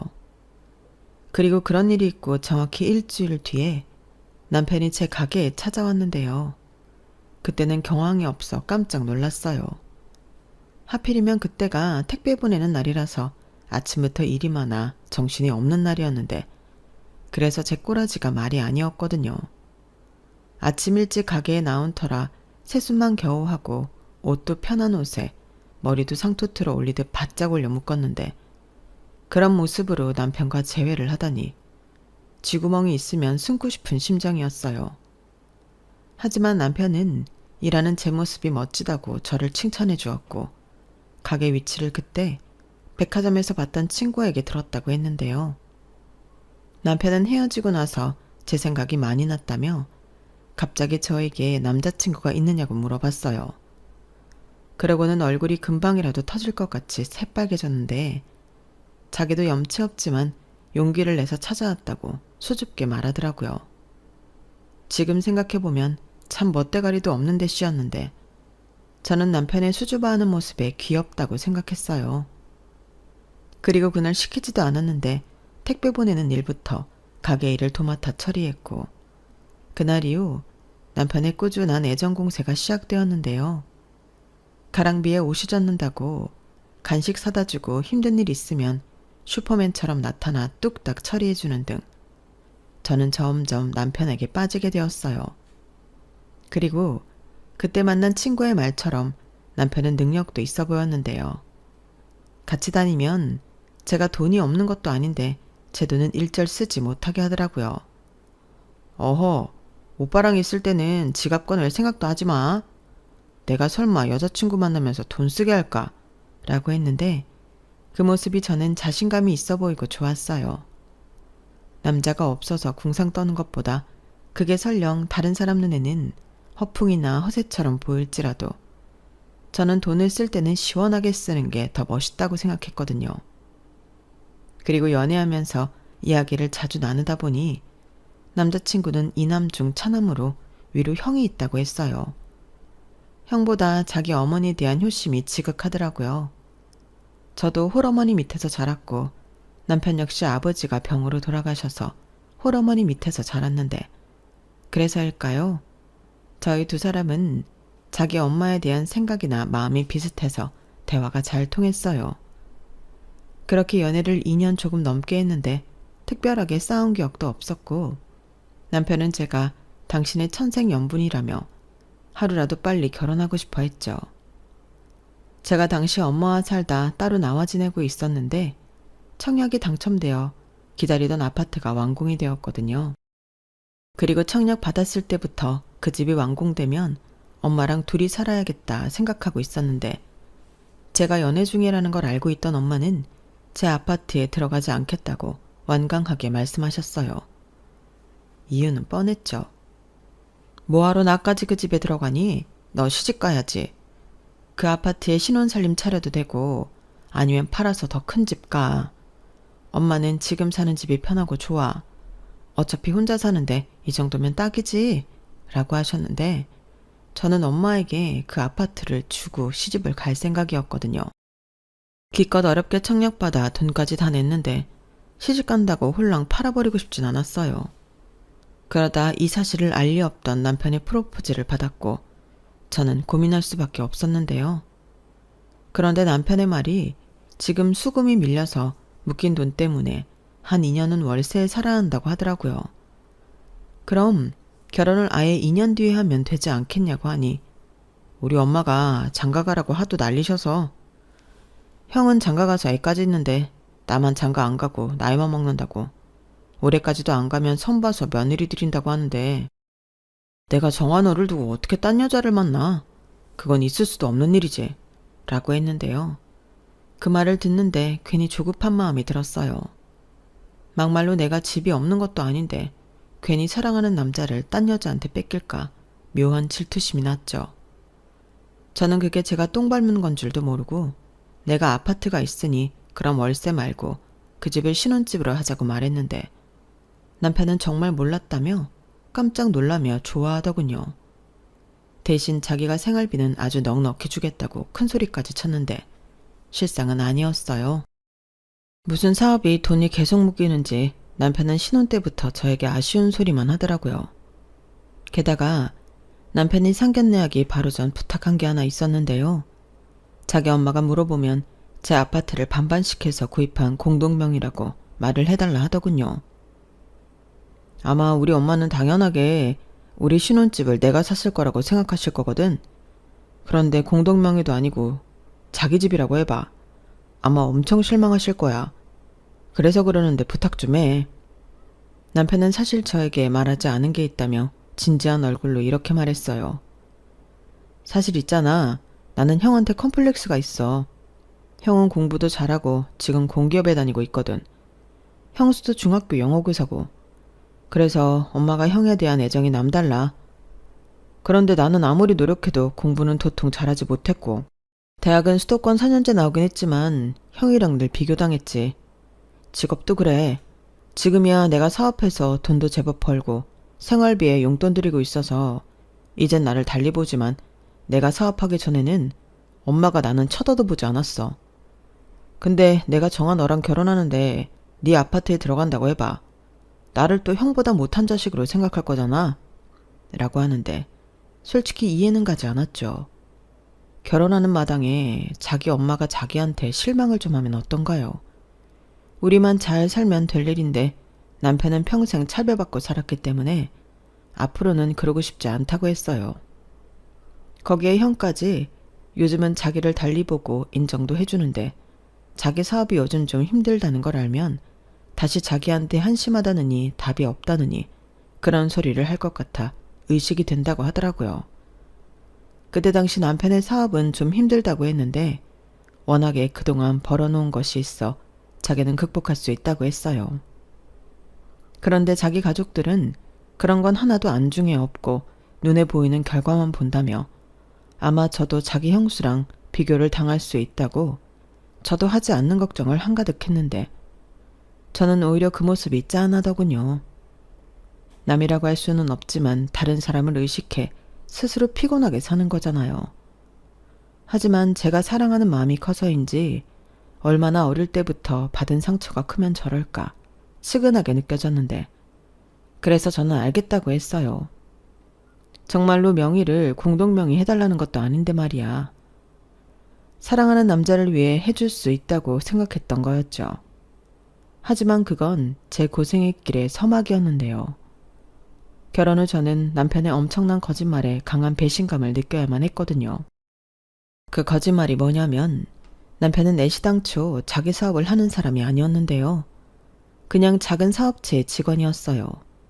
월급도 야근이나 특별수당 같은 걸 많이 받으면 300만 원 정도였고 일이 너무 없을 때는 200 정도였는데 솔직히 기가 막혔죠. 남편은 알고 보니 평균적으로 한 달에 250만 원에서 왔다 갔다 하는 돈을 벌고 있었어요. 그걸 어떻게 알게 되었냐면 제가 제 사업을 하다 보니 종합소득세 같은 걸 신고하고 납부하니 남편은 어느 정도 냈는지 궁금해서 물어봤거든요. 게다가 이젠 여자친구가 아닌 제 와이프인데 남편 회사가 어디 있는지는 알아야 하지 않겠어요. 그래서 결혼 후 이것저것 물으니 남편은 하는 수 없다는 듯 사실은 털어놓더라고요. 게다가 자기 엄마한테 매달 100만 원씩 생활비를 드리고 있었는데 그 쥐꼬리만한 월급에서 100만 원을 따박따박 붙여드리고 있다고 했어요. 우리 엄마가 달리 소득이 없으니까 나는 형이랑 100만 원씩 생활비 드리고 있어. 라고 하는데 황당 그 자체였어요. 아주버님이야 돈을 제법 버니 100만 원씩 척척 낼 수 있겠지만 저희 남편은 완전히 황새 쫓아가려다가 뱁새 다리 찢어지는 꼴이었어요. 하지만 그놈의 가오가 뭔지 남편은 그럼에도 불구하고 꾸역꾸역 자기 엄마와 형에게 돈 잘 버는 사업가 코스프레를 하고 싶어 했는데요. 그래놓고 저한테까지 속이며 생활비까지는 가져다 줄 수 없으니 이실직고 하는 거였어요. 그러면서 또 한다는 말이 제가 자기가 사업사 하는 사람이 아니라고 하면 결혼 안 해줄 것 같아 거짓말을 했다고 했는데 저는 완전히 뒤통수를 3개 얻어맞은 기분이었어요. 정아야, 거짓말해서 미안해. 근데 나도 중간에서 마음고생 많이 했어. 사실 나 사업하다 여러 번 망했었고 사업보다는 안정적인 월급쟁이가 낫다고 생각해서 지금 일에 만족하기도 하는데 자기 친구 있잖아, 민주. 민주는 내가 사업할 때부터 알던 동생이라 갑자기 나 사업 망해서 지금은 남 밑에서 일한다고 할 수가 없었어. 그래서 말 못한 거야. 그래도 그렇지. 그럼 적어도 우리 결혼하기 전에는 사실을 말했어야 하지 않아? 지금 얼마나 많은 사람을 속이고 있는 건데 내가 무슨 자기 돈 보고 결혼했어? 사실대로 말했어야지. 그건 그런데 나는 자기한테 잘난 남자이고 싶었단 말이야. 그래서 다시 사업을 해야 하나 고민까지 했는데 사업도 돈이 있어야 하지. 뭐라고? 나한테 잘 보이고 싶어서 사업을 한다고? 사업이 무슨 애들 장난이야? 누가 그렇대. 나도 여러 번 망해봐서 사업 어려운 거 알아. 그래서 더 자기가 대단하다고 생각한다고. 나는 그것 말고는 정아 너 속인 거 하나도 없어. 내가 앞으로 열심히 일해서 돈 많이 벌면 되잖아. 어? 거짓말한 건 진짜 미안해. 한 번만 봐주라. 그러니까 누가 돈 때문에 그러냐고. 난 끝까지 자기가 날 속인 게 너무 화가 나는 거야. 정아 널 너무 사랑해서 그랬다니까. 놓치기 싫어서 그랬어. 내가 별 볼 일 없는 남자였어 봐. 네가 날 과연 좋아했을까? 그야. 저는 남편의 풀 죽은 모습에 머릿속이 복잡했어요. 맹세코 저는 남편의 돈 때문에 남편을 사랑한 건 아니었는데 남편이 저렇게 확고하게 말을 하니 또 제 마음속의 한 구석은 그런 마음이 있지 않았을까. 선뜻 아니라고 확답을 하지 못하겠더라고요. 그래서 지금 아니면 다음은 없다. 거짓말한 거 있으면 지금 당장 모두 이야기하라고 했는데 남편은 자기 엄마를 걸고 그런 게 없다고 믿어달라고 하더군요. 하지만 다른 건 다 떠나 월급이 250 수준이라는 게 마음에 걸렸는데요. 그중에 100만 원은 시어머니 드리고 150만 원 남은 거에서 자기 쓰는 카드값 교통비 100만 원 쓰면 저에게 가져다 주는 돈은 50만 원에 불과했어요. 그것도 말이 50만 원이지 카드값이 오버하면 받지도 못하는 돈이었는데요. 그러니 생활비는 제 돈으로 쓰게 되었죠. 한 1년 정도 지나니 남편은 아예 저한테 따로 돈을 주지도 않았는데 자기 집에 가서는 시어머니나 아주버님 내외에겐 여전히 돈을 잘 버는 사업가 코스프레를 하려 했어요. 당연히 저는 그게 너무 싫었죠. 그래서 초반에는 부부싸움도 엄청 했는데요. 남편은 자기 체면을 생각해 그 정도는 맞장구 쳐줄 수 있는 거 아니냐고 뻔뻔한 모습을 보였어요. 사실상 그때부터 부부 사이는 금이 가고 있던 거였는데 결혼은 연애랑 다르니 헤어짐을 결정하는 건 쉽지 않았죠. 다만 그때까지는 남편이 저에게 직접적인 이혼 사유가 될 만한 행동을 하지 않는다는 것도 한몫했는데요. 남편은 허세를 부리기를 좋아하고 돈을 잘 벌지 못한다는 것만 빼면 데리고 사는 데는 문제가 없었어요. 집안일도 알아서 척척하고 술 문제, 여자 문제, 주식이나 도박 같은 것도 하지 않았는데 제가 가게 일이 바쁘고 힘든 날이면 그것까지 와서 기꺼이 했거든요. 그러니까 시댁과 연관되어 있지 않으면 굳이 제 앞에서 허세를 떨지 않았으니 그럭저럭 괜찮은 남편이었는데 저희 친정엄마는 남편이 저와 당신에게 잘하니 그것만으로 당신 사위를 엄청 챙기고 좋아하셨죠. 엄마는 아빠한테 그런 대접을 받아본 적이 없다며 딸인 저라도 다정한 남자를 만나 다행이라고 하셨거든요. 게다가 허세 떠는 걸 좋아하는 남자는 저희 엄마한테도 참 잘했는데요. 친정엄마를 모시고 식사를 할 때면 알아서 비싼 식당을 예약해 그 돈을 자기가 내곤 했어요. 거기에 남편은 장모 선물도 빼먹지 않고 자기 돈으로 사왔는데 그러니 저희 엄마는 당신 사위를 좋아할 수밖에 없었죠. 그리고 그렇게 사위 잘 둬서 좋다고 하는 엄마를 보고 저 역시 참고 산 건 또 있었는데요. 하지만 남편이 그렇게 저희 엄마한테 점수를 따는 동안 시어머니는 며느리인 저한테 사사건건 시비를 걸지 못해 안달이셨어요. 한 번은 제 가게에 놀러를 오셔서는 가게라고 코딱지만 한데 너 여기서 돈은 벌긴 하니? 라며 얼굴 가득 인상을 찌푸리셨는데 저는 그게 은근 자존심이 상했죠. 그래서 어머니, 저 여기서 꽤 벌어요 라고 했는데요. 시어머니는 족제비 눈을 하고는 벌긴 뭘 벌어? 옷 가격도 그래. 이렇게 싸게 팔아서 얼마를 남기니? 우리 아들만 고생하겠네. 라며 제 말을 믿지 않으셨어요. 허세에 거짓말을 하고 있는 건 당신 아들인데 제가 돈도 못 벌면서 자기 앞에서 큰 소리 친다고 생각하시는 눈치였다니까요. 그리고 시어머니는 당신 아들이 돈을 잘 버니 제가 당신 아들 돈으로 돈 많은 사모님 놀이를 하고 있다 생각하셨는데 그런 생각을 하게 된 계기가 딱 한 번 있었어요. 그건 바로 제 위 형님 때문이었는데요. 저희 형님은 직업이 교사이긴 하나 명품도 좋아하고 사치가 좀 있는 편이셨어요. 저도 뭐 직업도 그렇고 마음에 드는 건 가격을 생각하지 않고 명품이든 보세든 사는 편이었는데 아무래도 옷 코디 사진을 찍을 때 가방이나 신발 같은 건 좀 좋은 걸로 매치해야 옷도 살아나거든요. 그래서 저도 명품 가방은 꽤 있는 편이었죠. 그날은 아주버님 생신으로 시댁에서 가족들끼리 밥을 먹기로 한 날이었는데 아무 생각 없이 샤넬 가방 하나를 메고 가게 된 게 화근이었어요. 평소에 그 가방을 갖고 싶었다는 형님이 오지랖을 떨기 시작했거든요. 어머 동서, 이 가방 산 거야? 나는 너무 비싸서 가서 구경만 하고 못 사는데. 동서는 간도 크다. 어떻게 이걸 살 생각을 다 했어? 이거 내 월급 2달치는 줘야 하던데. 서방님이 진짜 동서한테 잘해주나 보다. 이런 가방도 사주고. 부럽다. 라고 했는데 그 가방은 순수하게 제 돈으로 산 거라 황당했죠. 그런데 남편은 저한테 아무 말 하지 말라는 듯 눈짓 손짓 난리도 아니었고 형님은 제가 아무 말도 하지 않으니 시어머니한테 제 가방을 가져가 이야기하기 시작했어요. 그러자 시어머니가 도끼 눈을 뜨고 저에게 다가와 심한 말을 퍼붓기 시작했는데요. 지금 생각해도 억울하고 분하기만 한데 제가 왜 제 돈으로 산 가방을 가지고 혼나야 하죠? 이 가방이 그렇게 비싼 거니? 너는 생각이 있어 없어? 코딱지만한 가게에서 맨날 손님도 없이 파리만 날리던데 네가 무슨 이런 비싼 가방이 필요하냐? 어머니, 오해세요. 그 가방 제가 벌어서 제가 산 거예요. 뭐? 지금 그 말을 나더러 믿으라는 거냐? 동서, 왜 그래? 아까는 아무 말 안 했잖아. 그야 좀 전에는 형님이 제 가방 가지고 어머니한테 일러 바칠지 몰라서 그랬죠. 애도 아니고. 뭐?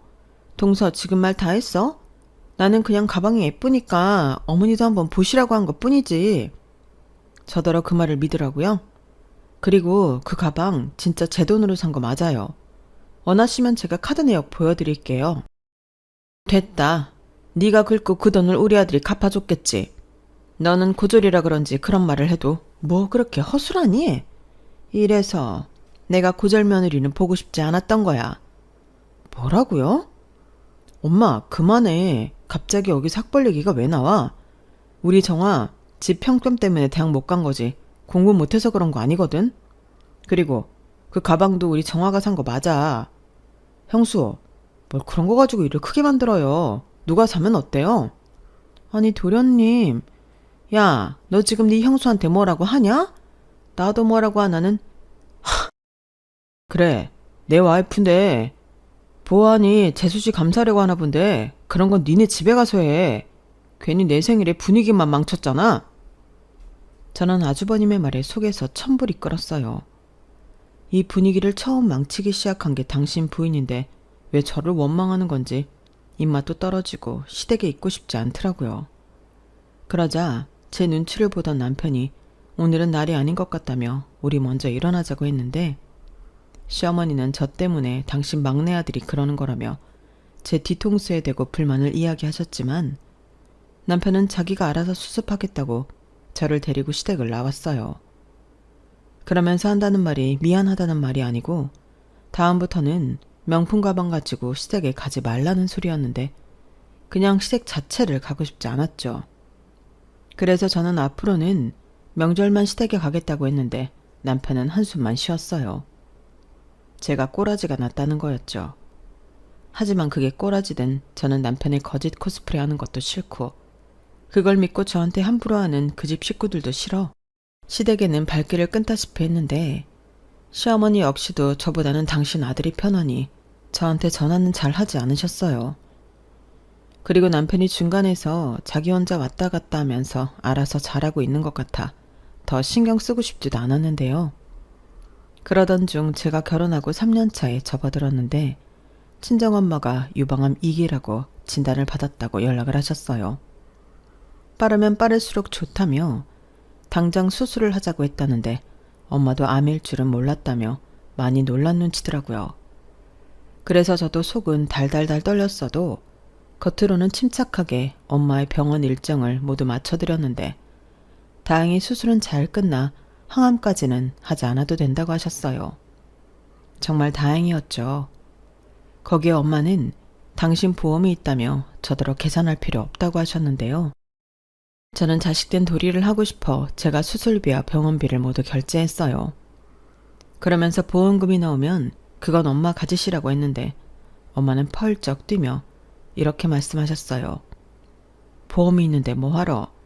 그러지 말고 엄마가 보험료 나오면 바로 너한테 입금해 줄게. 이렇게 말씀하셨는데 저는 싫다고 했어요. 자식이라고 저 하나인데 그 정도도 못하겠냐고. 내가 하고 싶어 그러니 그냥 받으라고 했는데 그러자 엄마가 마지못해 알겠다고 하셨어요. 그 후 저는 남편에게 이 사실을 말했고 어차피 제 돈이었기 때문에 남편은 잘했다고 했는데 문제는 시어머니셨어요. 남편한테 저희 엄마가 유방암이라는 걸 듣고는 연락을 하셨더라고요. 아우 얘기 들었다. 너도 놀랐겠네. 홀어머니 하는데 암이라니. 나도 우리 남편 간암으로 보내서 그 마음 뭔지 안다. 그래도 수술 잘 받고 끝났다니 얼마나 다행이니? 라고 하시는데 웬일로 저랑 우리 엄마 걱정을 다 해주시는 건지 전까지 깊숙이 박혀있던 나쁜 마음이 누그러드는 거 있죠. 그리고는 오랜만에 가족끼리 다 모여 밥 한번 먹자고 하셨는데 저는 알겠다고 했어요. 그리고 그날은 과일이며 소고기 세트며 바리바리 싸들고 갔는데 남편이 기분 좋아서 하루 종일 싱글벙글했어요. 그런데 시어머니는 제가 사들고 온 것도 전부 당신 아들이 산 걸로 아셨고 심지어 맛있게 식사한 후엔 우리 아들 덕에 오랜만에 소고기 맛있게 먹었네? 역시 우리 막내 아들이 최고야. 라며 생뚱맞게도 남편에게 고맙다 하셨죠. 남편은 제 눈치를 보면서도 뭘 이까짓 거 얼마나 한다고 내가 다음에 또 사올게 라며 역시나 거짓말을 하더라고요. 저는 당연히 기분이 언짢았죠. 그런데 남편이 다가와 미안해. 근데 거기에 대고 자기가 산 거라고 하면 나도 체면국이고 엄마도 민망하니까 그냥 이렇게 넘기자. 자기 돈이 내 돈이고 내 돈이 자기 돈이지. 우리 부부잖아. 이렇게 말했는데 저는 그 말이 참 이기적으로 들렸어요. 내 돈이 자기 돈이면 자기 돈도 제 돈인데 저는 그 돈 구경도 못 해봤으니까요. 그리고 좋은 분위기가 무르익을 쯤 시어머니는 그래서 사돈은 퇴원하셨니? 병원비가 꽤 나왔을 텐데 그 돈은 어떻게 했어? 설마 네가 낸 건 아니지? 라고 물으셨는데 저는 이번에 사실 그대로 이야기하고 싶었어요. 그래서 제가 냈어요 라고 냉큼 말했고 그 말에 시어머니는 뭐라고? 사돈은 보험도 없다니? 아니 보험이라는 양반이 자기 보험도 없다는 거야? 라고 꽤나 심각한 얼굴로 물으셨는데 저는 아무렇지 않게 대답했어요. 보험은 있으신데 그냥 그 돈은 엄마 가지시라고 했다고요. 제가 자식인데 제가 병원비 정도는 낼 수 있죠. 이렇게 말했어요. 그러자 시어머니는 순식간에 얼굴이 사나워지셨는데요. 야, 뭐라고? 자식인데 병원비 정도는 낼 수 있다고? 너는 어쩜 네 돈도 아닌데 그렇게 뻔뻔하게 굴 수 있니? 네? 그게 무슨 어머니 그 돈 엄마 그만해. 그 일은 우리가 알아서 하는 거지. 다른 사람도 아니고 장모님이신데. 알아서 하긴 뭘 알아서 해. 얘가 지금 네 돈으로 지 엄마한테 효도를 하고 있잖아. 어머니, 그게 무슨 말씀이세요? 저 이 사람 돈 아니고 제 돈으로 병원비 냈어요. 지금 나더러 그 말을 믿으라는 거냐? 내가 그 가게 잘 되는 꼴을 본 적이 없는데 어디서 거짓부렁이야? 아니라니까요. 제가 뭐 매출 전표라도 보여드려야 믿으시겠어요? 저는 억울한 마음에 이참에 모든 걸 까발릴 생각이었어요. 하지만 옆에서 남편이 필사적으로 말렸는데 문득 이런 생각이 들더라고요. 지가 우리 엄마 병원비 내드렸다고 자기 엄마한테 떠든 건 아닐까. 그런 생각을 하니 이놈도 한패처럼 느껴졌는데 남편이 중간에서 뭐라고 하니 시어머니도 더는 하고 싶은 말을 꾹 참는 것처럼 보였어요. 그리고 남편은 괜히 왔다며 저더러 집에 가자고 했는데요. 저는 제 손을 잡으려 하는 남편의 손을 뿌리치고 그 집을 나와버렸어요.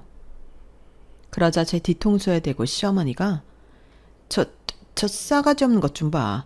저런 게 뭐가 좋다고? 라고 하셨는데 두 손이 분해서 바들바들 떨리는 거 있죠. 능력도 없고 거짓 코스프레하는 당신 아들 데리고 살아주는 게 누군데 누구더러 싸가지가 없다 하는 건지. 그날은 남편도 안방에서 내쫓고 혼자 잠이 들었어요. 그리고 일어나 보니 아침 일찍 출근이라도 한 듯 집에 남편 모습은 보이지 않았는데 그렇게 점심때쯤 가게에 나가보니 시어머니가 가게 문 앞에서 저를 기다리고 있더군요. 딱 봐도 어제 다 못한 거 마저 하러 온 사람이었는데 남편도 없겠다. 저는 오히려 진실을 밝히기에 좋은 기회라고 생각했어요. 그래서 안에 들어가서 이야기하시라고 말씀드리고 가게 문을 열었는데 시어머니가 바로 먼저 시작하시더군요. 너는 지금 시간이 몇 시야? 이렇게 게을러 터져서 무슨 장사를 한다는 거니? 오늘만 늦게 나왔어요. 어제 하도 억울해서 잠을 설쳤거든요. 네가 억울하긴 뭐가 억울해? 나야말로 분이 안 풀려서 밤새 한숨도 못 잤다.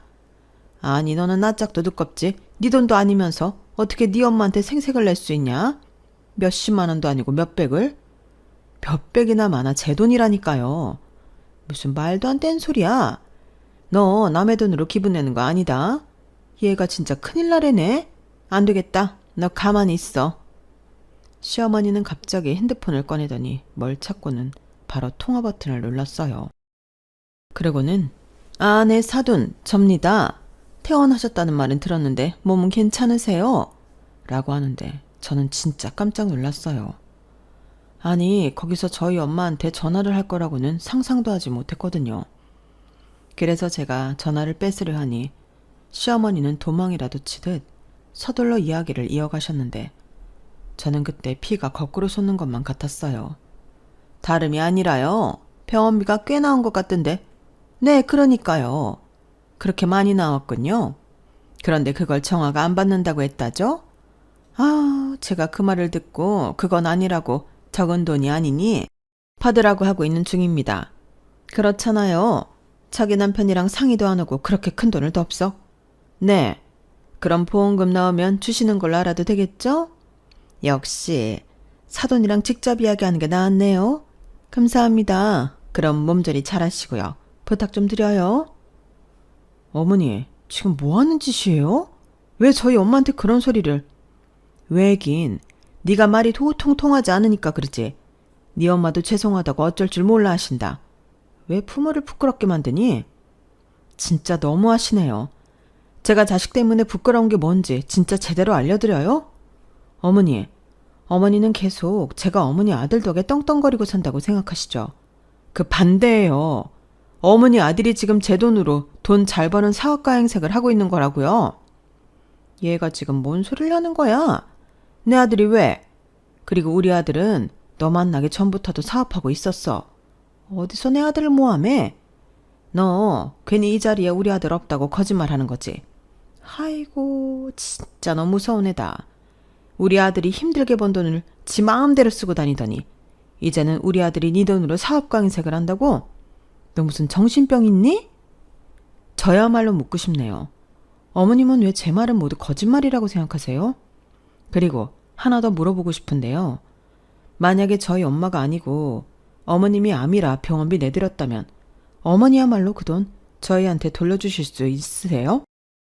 뭐라고? 야, 지금 이게 경우가 맞는 소리니? 너는 내 아들 돈으로 네 엄마 병원비를 내고 생색을 내는 거고 나는 우리 아들 돈으로 효도를 받는 건데 지금 이게 같아? 말이야 바른 말이지. 니네 엄마도 진짜 사람 이상하다. 딱 봐도 자기 딸이 돈이 없는데 그 돈을 냉큼 자기 주머니에 넣겠대? 사위는 뭐 땅 파서 돈 주워오니? 척이면 척이지. 사위 되는 거 다 알면서 꿀꺽 하시는 거잖아. 사위가 그렇게 만만해? 저는 도저히 말이 통하지 않는 시어머니에게 질릴 대로 질렸어요.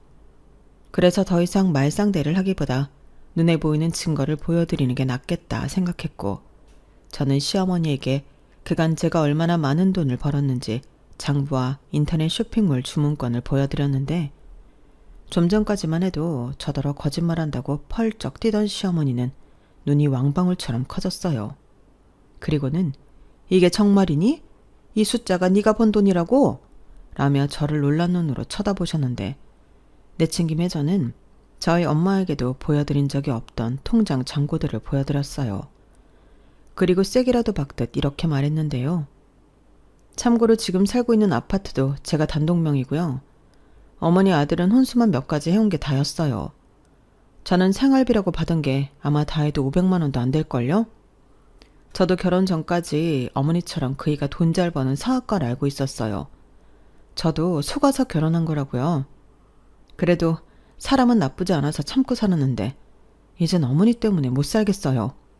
뭐? 나 때문에? 네. 능력 없는 남자 데리고 사는 것도 쉽지 않은데 시댁에서 거짓말쟁이 취급이나 받고 제 돈인데 남의 돈을 생색낸다는 소리나 듣고 있으니 제가 어떻게 이 망할 결혼 생활을 지속하겠어요. 저는 남편이랑 헤어져도 사는데 지장 없어요. 아, 어머니 아들 한 달에 얼마 버는지 아세요? 250만 원이요. 그것도 지난달에는 아마 200만 원도 못 벌었을걸요? 그런데 그중에 어머니 100만 원 드리고 자기 생활비 카드값 마이너스 아니면 다행이겠네요. 가끔 힘들면 마이너스 통장 쓰는 것 같던데 그러니 당연히 모아둔 돈도 없을 거고 생활비는 그나마 제가 다 대고 있으니 다행이라고 생각하고 있겠죠. 근데 이젠 어머니 알드도 어떻게 살지 고민 좀 해야 할 거예요. 어머님이랑 같이 살던지 아니면 어머니 드리는 생활비를 줄이던지 뭔 수를 내야겠죠. 뭐야? 너 지금 쇼하는 거지? 우리 아들이 그럴 리가 없어. 우리 아들이 고작 그런 푼돈을 번다고? 궁금하시면 어머님이 어머니 아들 통장 보여달라고 하세요.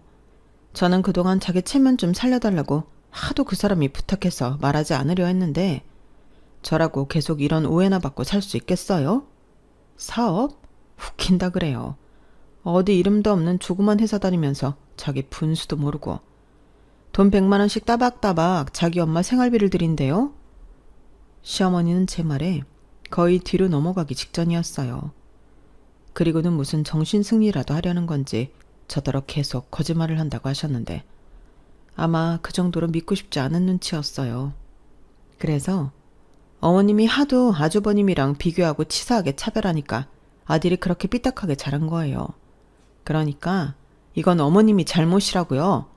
라고 했는데 시어머니는 더 이상 저더러 거짓말한다고 몰아세울 수 없을 것 같으니 태세를 완전히 전환하셨는데 바로 이렇게 말을 바꾸셨어요. 그래, 네 말이 다 맞다 치자. 그렇다고 이렇게 시어머니를 개무시를 해?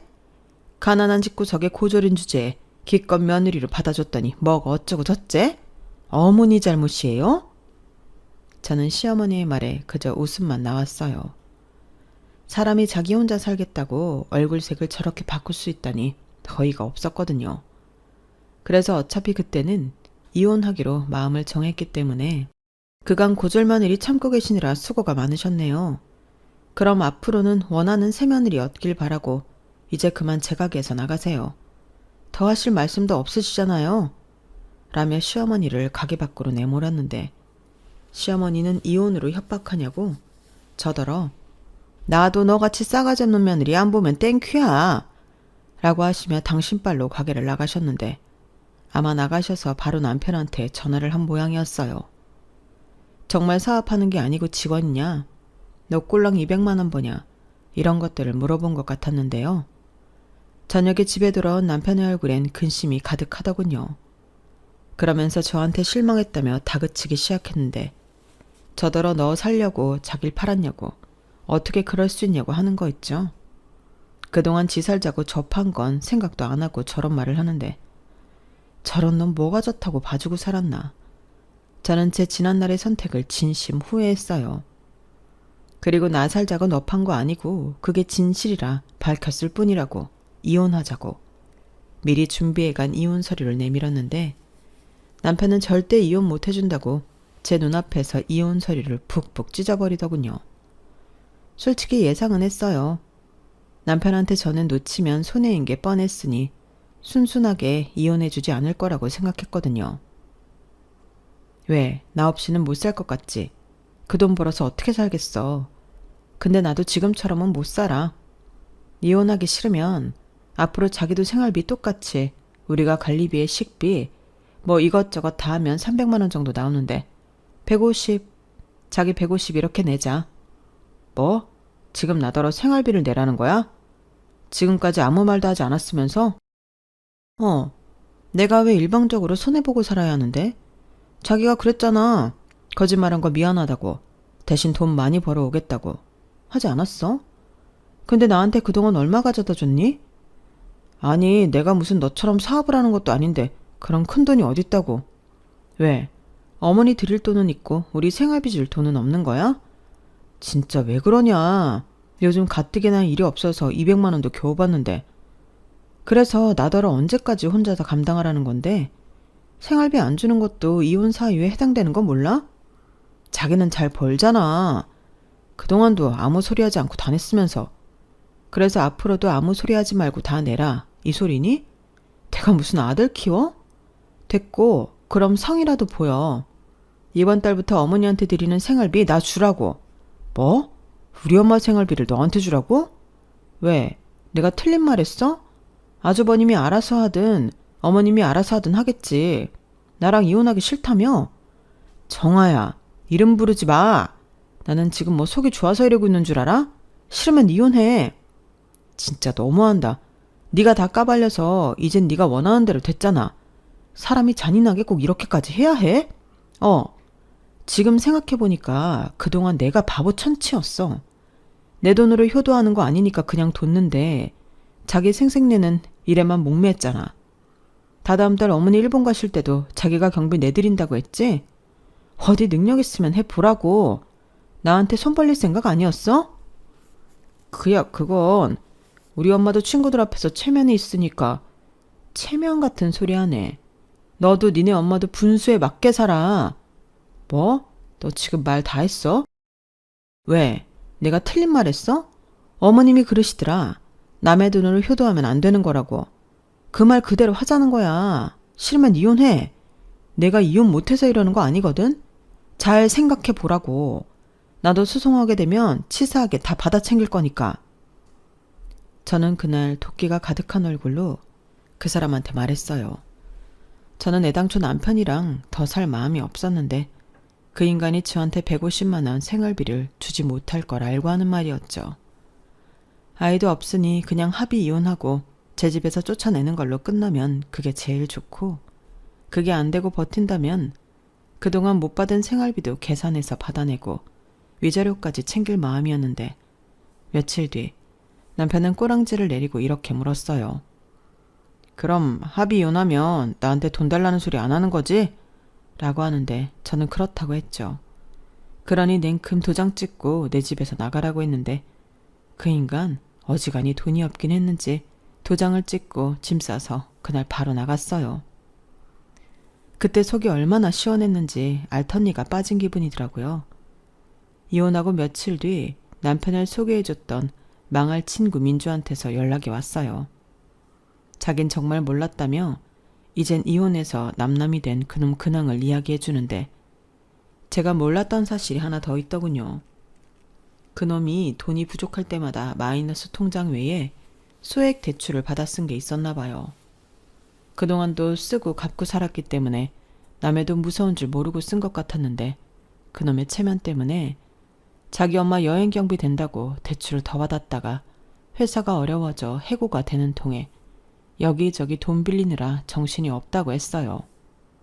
그 좋았던 평판도 결국엔 그놈의 허세와 돈 때문이었는데 그게 다 거짓이라는 걸 알게 된 사람들이 그놈을 좋게 볼 리가 없었죠. 결국 자기 엄마 생활비는커녕 자기 엄마 사는 집까지 담보로 잡혀 돈을 빌려야 하는 판이었는데 그 엄마라는 여자가 난리가 났답니다. 왜 너 때문에 자기 집을 담보로 잡아야 하냐고, 너 같은 아들 필요 없으니 연을 끊자고 했다는데 여기서 더 황당한 건 뭔 줄 아세요? 아주버님이 자기가 독박 쓸까 두려워 형님이랑 도둑 이사하고 잠수를 타버렸어요. 그러니 졸지에 여기저기에서 생활비도 끊긴 시어머니였는데 쌤통이었죠. 아무튼 이젠 의지할 곳이 모두 사라진 시어머니셨는데 그러게 돈 잘 벌고 못난 당신 아들 데리고 사는 저한테 왜 그렇게 하셨는지 남은 인생을 후회하고 사셨으면 좋겠네요. 그에 반면 저는 남편과 헤어지고 집값도 오르고 매출도 뛰었는데 고민 끝에 집을 팔고 친정엄마와 살 집을 새로 구했어요. 뒤늦게 제 이혼 사실을 안 저희 엄마는 말씀은 안 하셔도 속상한 듯 했는데 엄마 팔자 닮았다고 자책하는 소리를 들었거든요. 그래서 그런 거 아니라고 더 잘 살려고 이혼한 거라며 엄마에게 제 진심을 얘기했는데 엄마는 혼자 사는 삶이 녹록지 않다며 걱정이 이만저만이 아니었어요. 그래서 저는 벌어놓은 돈도 있고 엄마랑 재미있게 살 거라며 걱정하지 않아도 된다고 했는데 그때 처음 느꼈어요. 우리 엄마도 많이 약해졌다는 걸요. 아마 몸이 아프면서 마음도 많이 약해진 듯 했는데 제가 이혼한다고 너무 신경도 못 쓰지 않았나 후회가 밀려왔어요. 그래서 혼자 하던 사업을 직원 2명을 뽑아 매장과 온라인 판매를 담당하게 만들고 저는 엄마와 시간을 많이 보내려 노력하기 시작했는데 솔직히 인건비는 뽑고도 남을 정도로 매출이 잘 나오기에 저는 편하게 엄마 곁에 있을 수 있었어요. 그렇다고 아주 제가 손을 떼고 있는 건 아니라서 솔직히 정신은 없는데 그래도 일도 엄마도 챙길 수 있으니 당분간은 지금처럼 생활하려 합니다. 엄마랑 여행도 많이 다니고 전에는 바쁘고 돈이 없어 만들지 못한 추억도 많이 만들 생각인데요. 거기에 더불어 누구처럼 거짓말이 아닌 진실로 엄마가 자랑스러워할 수 있는 멋진 딸이 되고 싶네요. 지금은 바람이 있다면 저희 엄마가 완치 판정을 받고 저랑 더 많은 시간을 함께하는 건데 부디 그 바람이 이루어질 수 있길 소망하며 제 이야기는 이만 줄이도록 하겠습니다. 쓰다 보니 글이 많이 길어졌는데 끝까지 들어주셔서 감사해요. 여러분들은 부디 저처럼 이상한 사람들 때문에 스트레스 받지 말고 좋은 사람들 속에 재미있고 행복한 시간만 보내시길 진심으로 바라겠습니다. 그럼 뭐니 해도 건강 잘 챙기시고요. 저는 이만 마지막 인사를 올릴게요. 지금까지 제 사연 함께 해주셔서 감사합니다. 안녕히 계세요. 여러분, 사연 댓글에 응원과 현명한 조언 부탁드려요. 좋아요와 구독은 저에게 큰 힘이 됩니다. 오늘도 좋은 일 가득하세요.